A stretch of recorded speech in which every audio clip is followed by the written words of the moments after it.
only chaotic person in the room. Fabio Ziemssen, lovely to have you here from NX Foods. How are you doing? Yeah, thank you very much. I'm doing fine, and thanks for having me at your show. I'm really looking forward to it, even if I'm a bit chaotic. But at the moment, there's so many things to do, and there are special times which need special people, I think. So yeah, I'm happy to be part of it. Absolutely. Check out, yeah, perfect. Check out your video. Well, actually, no worries, because there's another thing that makes you really sympathetic, that you also have small kids. I've seen a baby stroller at your dinner table where you're sitting right now. So same here.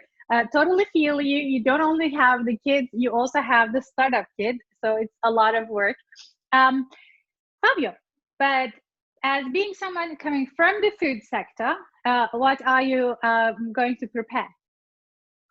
So for me, I was preparing, or I'm preparing for me today a coffee, or I've prepared already some coffee, and I'm looking forward to talk with you about some special topics. For example, like the whole food sector is changing.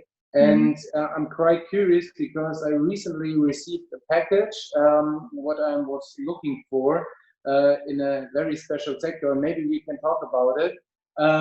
Yeah, and this will be something that I'm really looking forward to do, and happy to do it together with you.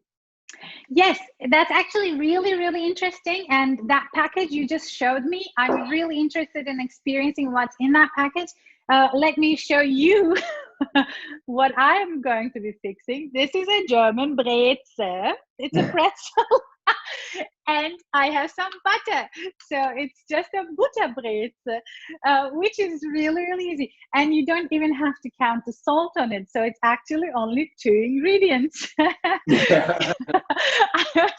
was really, I felt really creative this morning when I was like, what am I going to do? What am I going to do? And we had meetings already until this very moment. This is why I'm particularly chic for today's talk today.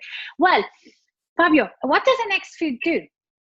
So NX Food is an entity that helps companies, startups, and VCs to figure out what the best way in their go-to-market strategy is. So in the past years, we started as an department at Metro AG. Metro AG is one of the biggest wholesaler in the food sector. There we were pretty much responsible for everything that's innovation regarding to food tech, agri-food, circular economy topics, etc. And what we did over the past years was quite an experiential development time. So I think we really discovered every phase that you can imagine in corporate venturing and corporate innovation work. So, and discovered also some very good cases, best practices, I would say, so that we are now able to share this experience also with other partners and clients, how they can in the best way interact with on the one hand, the startup ecosystem, on the other hand, the food tech ecosystem as such. And there we are the ones who are supporting it. Besides this, we are also building a huge community and a network with whom we work here together to really solve the issues and to make our food system even more efficient.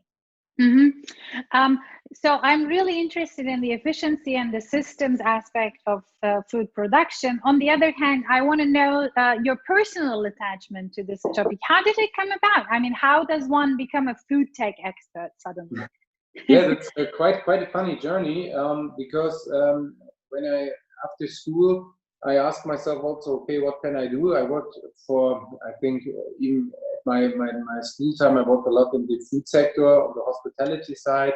You know, the normal things that you do during your school time, doing jobs there, so catering, working in a bar, in the event sector, etc. And I was pretty much attached to everything regarding food because food is a very emotional topic. And after this, I started my apprenticeship also at Metro back then.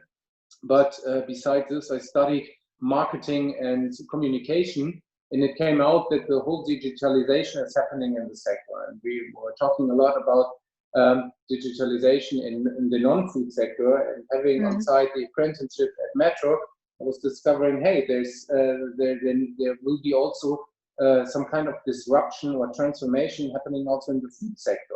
And this is when I started to look more and more what transformation, digital transformation, could mean for the food sector.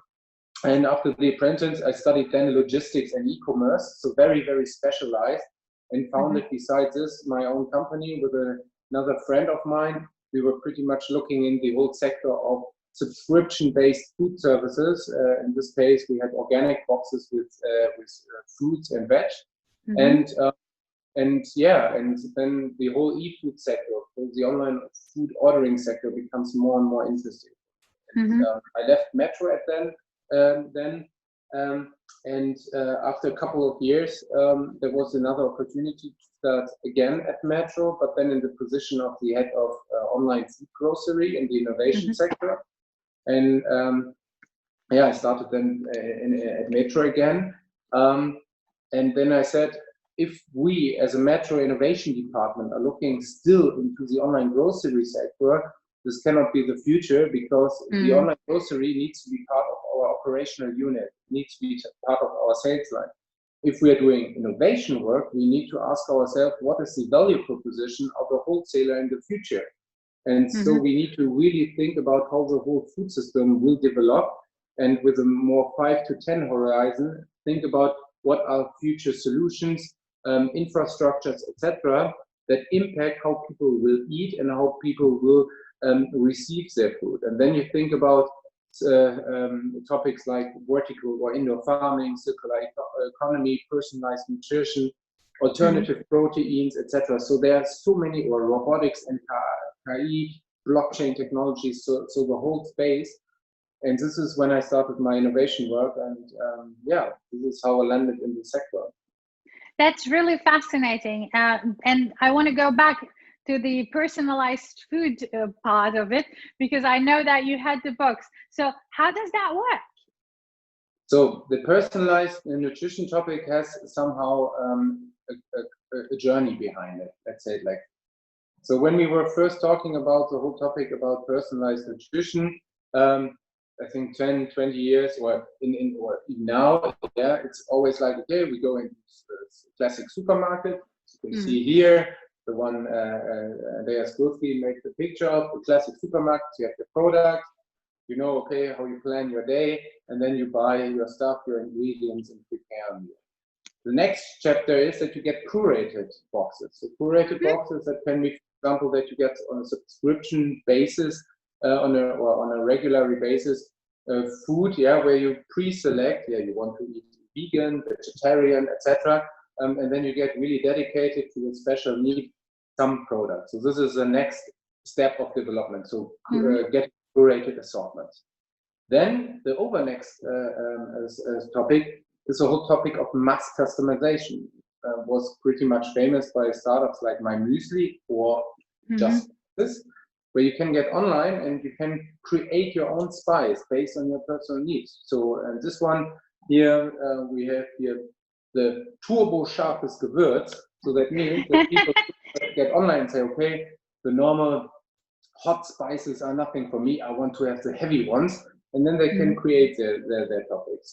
Just Spices further developed the whole topic, and they are now providing the best-selling articles, the supermarkets, etc. So this is the next step, that you can really create your own product online, and by having this mass customization tool in place.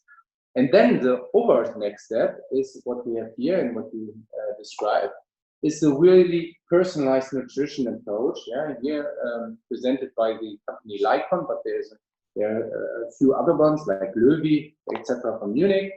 And what they are doing is they get your they scan your DNA or your blood results, which you need to send in, and then based on your anamnese and your blood test results, you get a personalized nutrition plan. And this is something that what helps you then really to eat in the best way your body needs the products.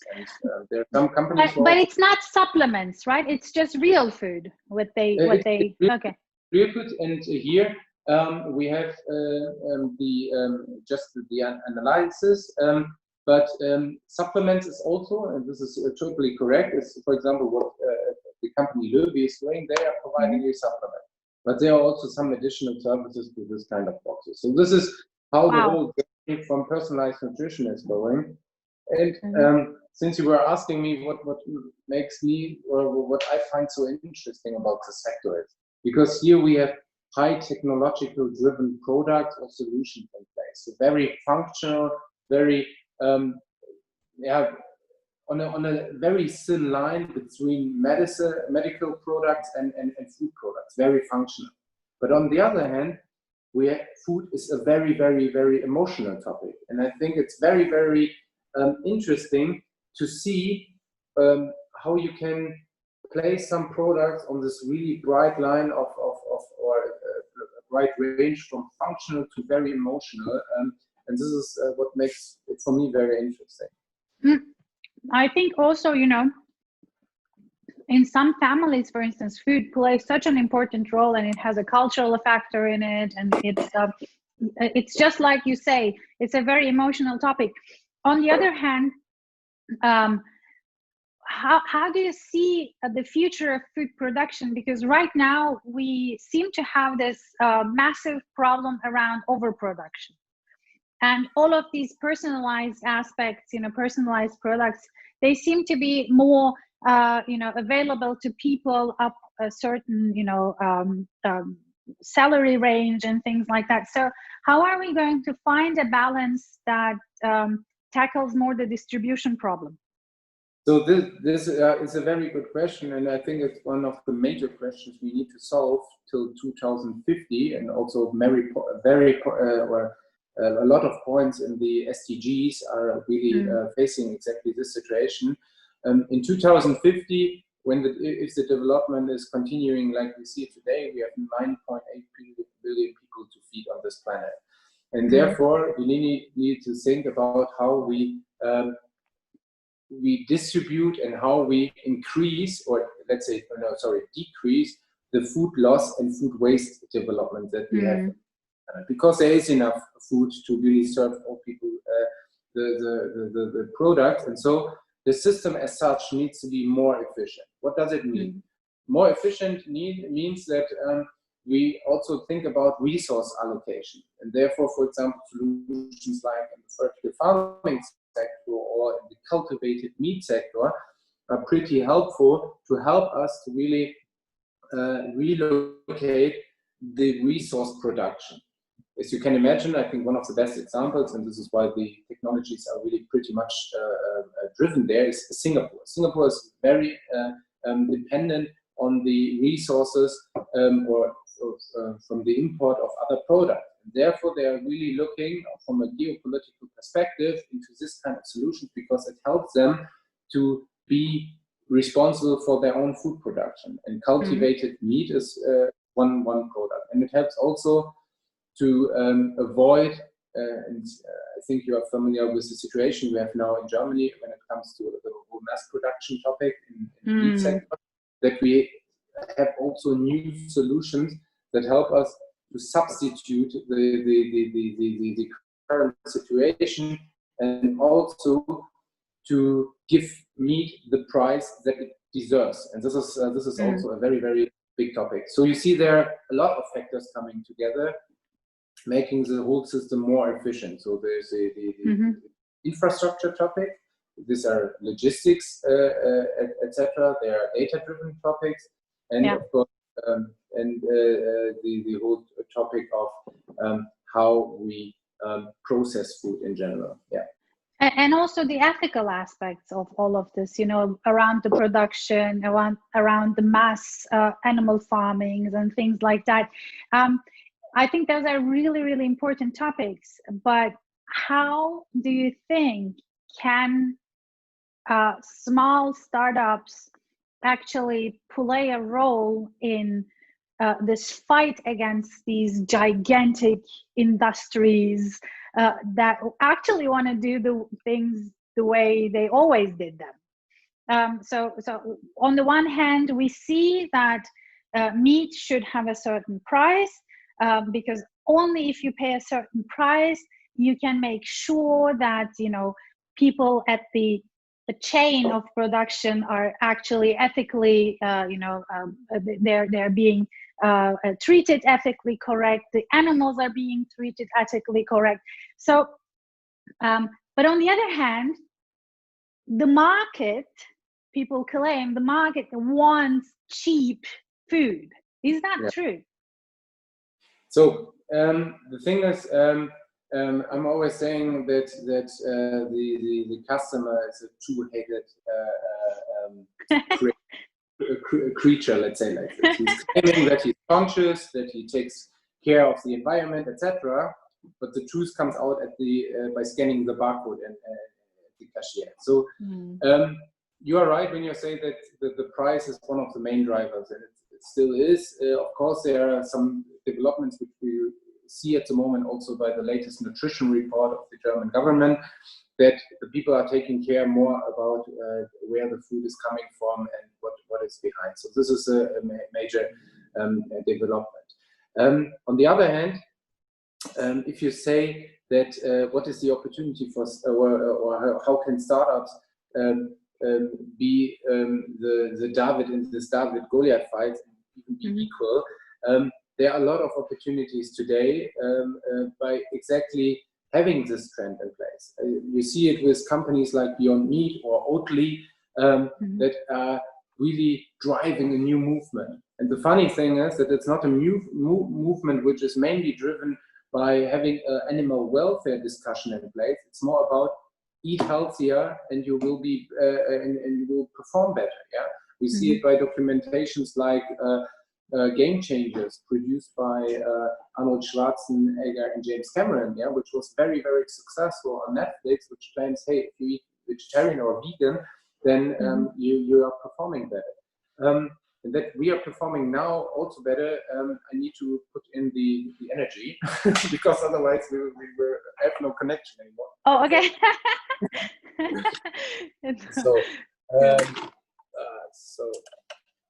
So perfect. Excellent. So this is something that's also very, very important, and where I see the big opportunities. In the past, maybe one of the biggest challenges was how do we get access to the customer and how do we educate them? And this is also, I would say, an indicator of these days that you, as a small or even as a small brand, you are able to create a lot of follower and a lot of reach. And this is something what we can see, for example, with the company Just Spices. They have almost 150,000 followers on Instagram, which is really a lot. And so you can see that they can do a lot of impact. And if you are the ones who are building followers and creating maybe a direct-to-consumer brand, then the retailers see that there's a certain demand for such product, and there will also change. And this is how you can really use this current development to help to create new alternatives. And one thing I also want to say is that the future in food lies in diversity. This is something which was also mentioned by Mike Lee in the US. It means that in the future, the people will define more and more themselves about food, and therefore a lot of alternatives help them to really have this kind of identification a bit more with food. You see that a lot of startups also benefit from the current situation because they are strong direct-to-consumer brands and help people to have more diverse food at home. Yeah, and what are some of the most interesting trends? You have touched upon some of them, on the surface, but let's go into a little bit more detail. Besides the personalized food and nutrition aspect, what are some of the most important trends you see coming in the next 10 years, let's say? Okay, in the next 10 years, and this is something, when you were asking me, Fabio, hey, how do you came to the whole topic of food tech? And I said to you there was a transformation, or I saw a transformation, which was called the digital transformation, etc. And so this was happening in the food sector. I see now a huge opportunity and a huge development in the whole food sector to an alternative universe. What does it mean? It means that we have almost discovered everything that's able in the food sector. There is no trend, no food which we haven't eaten, or maybe we can go more deeper in it and we find some sauces which we haven't eaten, or we are going into the artificial area, etc. But you can really say that there are so many products and so many different solutions in place that you're talking about a democratization of food at the moment. Mm-hmm. And this is also the start of now beginning a new area of the food universe, because now we say, okay, we have almost discovered everything. For everything, there is a solution somehow in place. Now let's go onto the second level and build a more trustful, a more conscious, a more sustainable, and more efficient food system by building products that are version 1.0. And this is what we call the alternative food universe, that you have for every and each product an alternative in place, which has the same advantages of the origin one, like for example, meat, it's a texture, it's a taste, yeah, etc. And we are now building the alternative, having a plant-based solution in place, which has the same texture, the same taste, but it is plant-based. And this is something that we see for the cheese sector, for the dairy sector. We see it for every and each sector. That's a huge development going. And even for near food products, yeah, we have it with packaging, we have it with toothbrushes, we have it with everything that we see this development. So this is what I would say a major trend, and which is not only driven by the food sector and the food companies, yeah, that need to rethink, okay, how can we also be part of this trend. It's also driven by a lot of venture capital that is moving into the sector, because they see a huge opportunity. And Elon Musk, or not Elon Musk, his brother, what is his name again? Yeah, the brother of Elon Musk said once that food will be the next internet. And this is something what was very, very interesting to see, because he said, okay, if investors asking him, hey, where should they invest? He says always food, because food is something that is crucial and needs to be reinvented. So what you're basically saying is, for whatever food is out there, there is going to be, and there is already a conscious, more conscious version.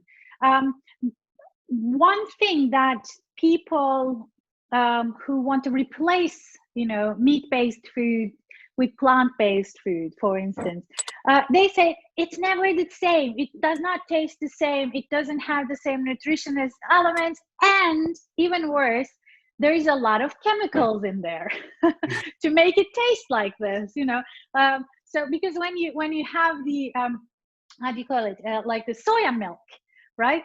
So there is some soya, but the rest is all, additives and stuff. So on the one hand, you want to be more conscious by going plant-based. On the other hand, you still don't know about the supply chain and all the chemical additives, what their effects are going to be on your health. So do you think that there should be a campaign that also addresses these aspects? Because, for instance, for someone like myself, when I'm going to feed my kids, I tend to go with the original version, because I don't know exactly, how healthy the non-original version still is. So how do you deal with that? So this is also a trust thing, yeah, because you want to build trust, or you have trust in some product, and you can say, yeah, a product by this and this big company, yeah, it's tested so many times, yeah, there's a certain trust in place. What I mean by alternative universe, even I would say soy products are not an alternative. When we are talking about an alternative, we have not only the topics where I said taste and texture, which are absolutely important. where I also said, okay, they need to be more clean. Clean means less ingredients, and per definition, clean is also saying, okay, and this is something that you see already in some products, that you just have 5 ingredients or 4 ingredients, etc. That they want to really give you the idea of what you eat here is not something that is ultra processed, with a lot of chemicals in it. It's just a clean product, and you can it's really like more pure, right? More pure. Pure, and therefore you can really be conscious if you are eating this kind of product. You can really feel yourself comfortable, etc. So this is the whole clean food aspect is something that's really, really interesting. And if you are saying this, the topic where I'm saying, hey, ultra processed is not clean. In many countries in this planet, ultra processed is also a guarantee for having clean food in place, because they know that there's no pandemic or something coming out of it. You have no bacteria in it if it's ultra processed, etc. And so it's always a definition. I had once a really, really great experience regarding this topic. I just want to give you this short anecdote.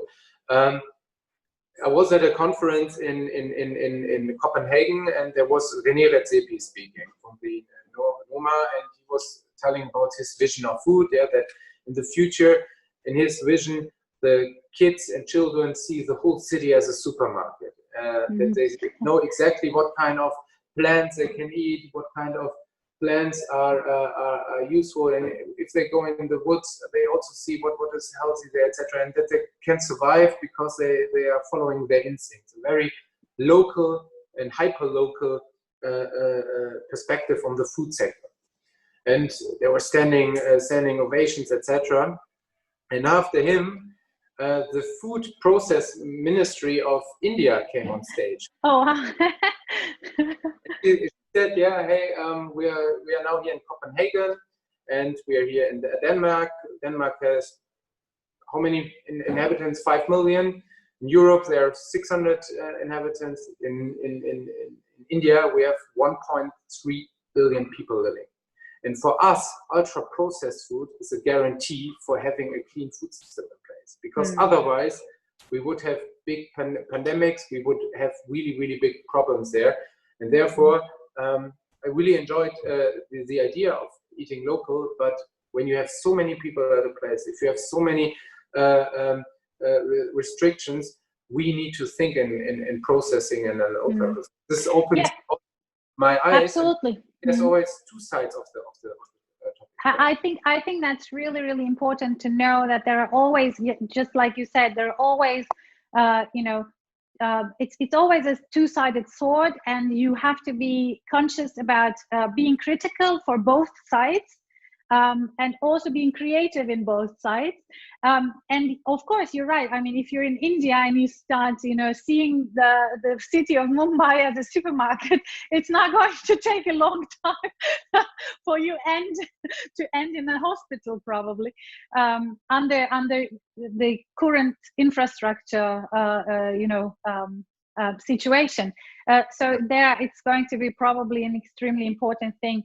I'm really, really interested in this topic, but our time is up. So 30 minutes are really cool, really cool and short. It's like this Italian grandmother who said, "Grandmother, what is the secret of your pasta sauce?" And she says, "There was always a little too little." so not make it too much. So just to make it,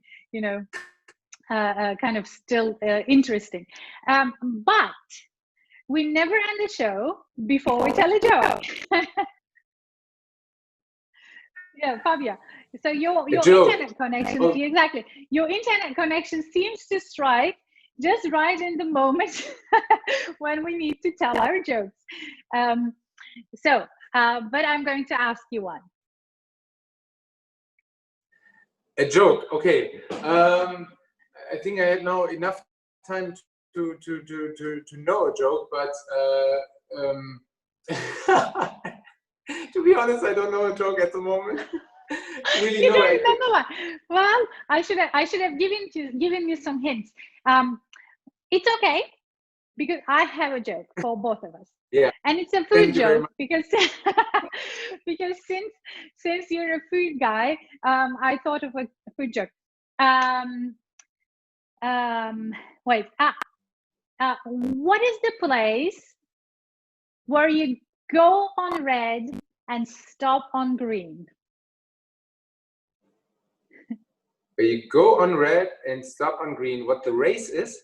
No, what is the place where you do that? Where you're supposed to go all in red and stop on green? I think it's when you look at your meat in the fridge. Oh, well, that's a good point. So if it turns green, don't eat it. When it goes green, that's, stop. That's really well. Actually, the place I was going for was a watermelon. Ah, cool. Well, Yeah, awesome. that's good. These are kids' jokes. You can tell them to kids. Fabio, I want to thank you so much for joining this stream and for opening your entrepreneur's kitchen to our kitchen and sharing your thoughts on the future of food and food tech. I think it's a fascinating topic. There will be a lot of interesting developments coming up, and I'm really hoping that what you said in the show around, being more conscious and creating an alternative universe of consciousness around food and clean food, I'm really hoping that it's going to become the new norm. Yeah, thank you very much. I really enjoyed this talk, and thanks for having me again at your show. It was I was really happy to share some thoughts. And if you are interested in more, then please feel free to visit us on nxfood.com and follow us. Yeah. Yes, go visit nxfood.com and ask your questions to Fabio and his team. They know everything about food. Guys, take care. Looking